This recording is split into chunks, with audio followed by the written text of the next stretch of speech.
ഇല്ല, ഇനി നീ മരിക്കുക.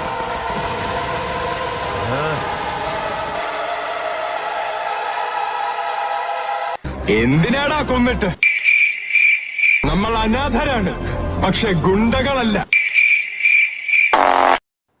ഹേയ് നിൽക്ക്, ആരാണ് നീ എന്ന് പറ. അതായത് ഞാനാണോ?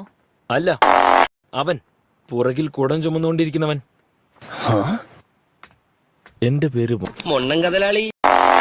നിന്നെ കുറിച്ചും അറിയണമെന്നുണ്ട്. ആരാണ് നീ? പറയാൻ സൗകര്യമില്ല. ആരാണ് നീ എന്ന് പറ. ഞാൻ നിന്റെ സ്വന്ത. നിനക്ക് ഇഷ്ടമില്ലാത്തത് എന്താ? നാരുട്ടോ, നീ ഒരു ദുഷ്ടയാ, നിന്നെ കാണാനും കൊള്ളില്ല. അവൾ മനുഷ്യനാണെന്ന് തോന്നുന്നില്ല. അവളുടെ നെറ്റിക്ക് എന്തിനു വലുപ്പാണെന്ന് കണ്ടില്ലേ?